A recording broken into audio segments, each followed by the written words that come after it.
You know, I wanted to move on with the topics here on effective leadership. I wanted to progress and move into adaptability, but I feel like I'd be doing you all a disservice if we didn't really break down communication a little bit better, or at least go a little bit deeper with some of the concepts. So, in today's video, that's what we're gonna do. In the last video, we talked about active listening with an emphasis on doing your very best not to interrupt people when they speak, and how that can really just hurt everything that you're trying to do as a leader. So in today's video, we're going to be breaking down nonverbal communication.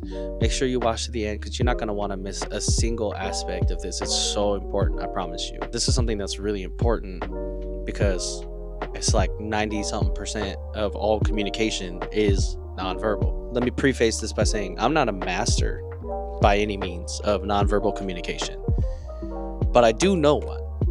Well, at least somebody that I think is a master of it. My wife is severely deaf. She cannot hear without very special hearing aids. She has gone through years of speech therapy growing up to be able to speak. And if you're interested, as a quick side note, in learning ASL, you can go check her out here on YouTube, Facebook, Instagram, TikTok. She is a master of nonverbal because of American Sign Language, and the whole basis of that language is nonverbal. It's all about using your hands, facial expressions, and other gestures to be able to communicate with people. So body language is really important.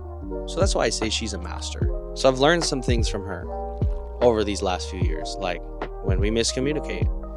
A lot of times, maybe I'll make a facial expression that doesn't really match what I'm feeling or what I'm trying to say, and that could throw her off. Or my body language, I say, oh, it's fine, and I throw my hands up in the air. But we all know, guys, I'm talking to you right now, anytime our lady says, oh, it's fine, we know something's up. Because the same could be said about us too.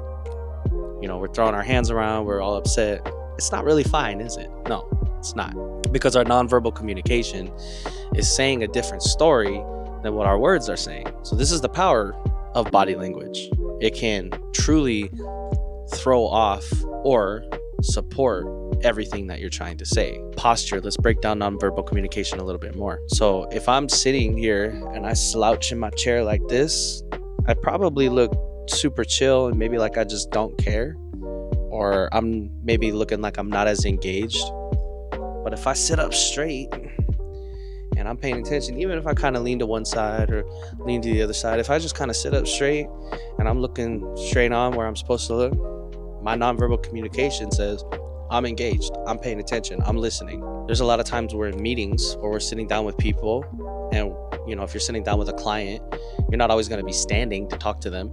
Sometimes you're going to be doing it online, but you want to sit up straight, you want to look professional, you want to just make it to where they can see that you care, that your body language is telling them that you care, that you're engaged, that you're in the moment, you're present, and that you're confident in everything that you're saying. You're confident in the message that you are conveying, that you don't have any doubt in yourself. That's what sitting up straight helps with. So posture is really important, and something that helps to deepen this idea of posture are gestures.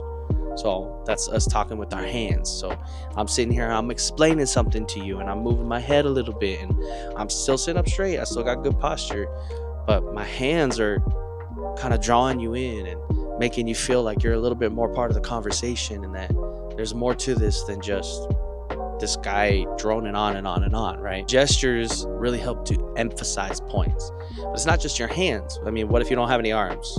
I know that's kind of blunt, but think about it. So these movements that we make, these little movements, we don't even notice them most of the time. Well, you're probably going to notice them now that you watch this video. So to further your nonverbal communication skills, you got to master your facial expressions. Facial expressions are probably the most difficult thing to master because it's so second nature, we just don't think about it. I know when I was in ASL class, and I hear from my wife as she's taught many ASL classes in college and stuff, people always struggle connecting a facial expression to the right sign. So they're like, I'm mad, and they're signing that, and they're smiling, and or they're laughing, or they're, that they're shy or embarrassed, and it's a totally different story than the sign that's being communicated.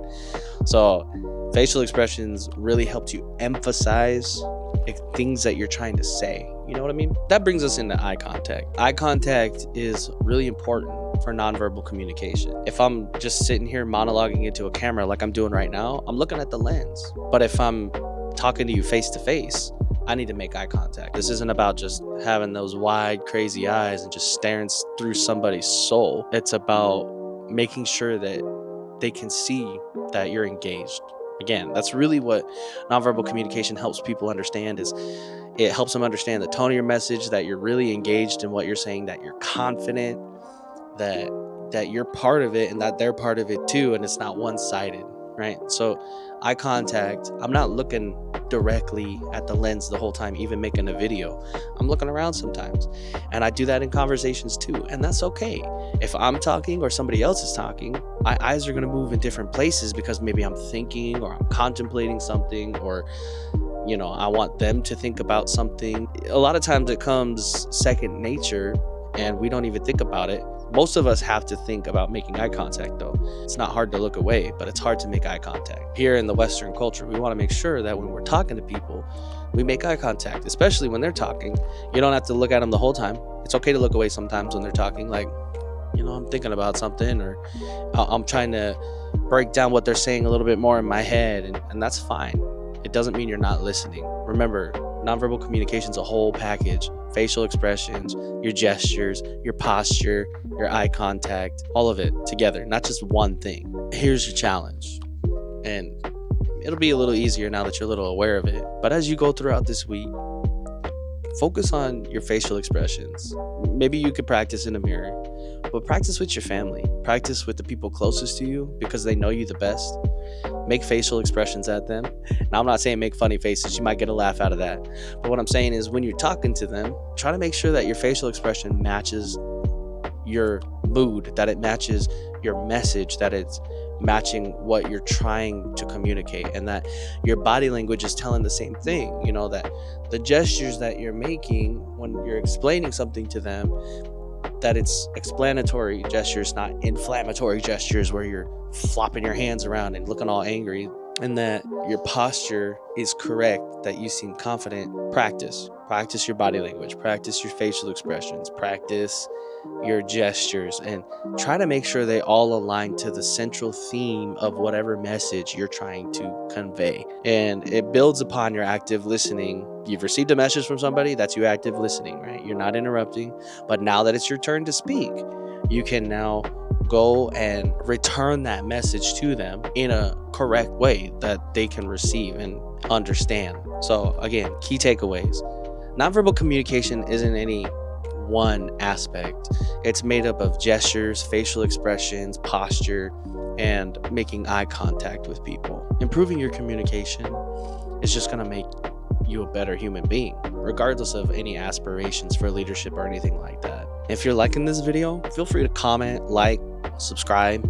If you're not liking the video, well, tell me about it anyway. I want to hear your feedback in the comments. I just want to know if what I'm saying here makes sense, that you can connect with this, that maybe it's helped you in some way. I would love to hear that. Stay tuned for the next video, in which we're going to be talking about maintaining tone and pace, which is really important to communication.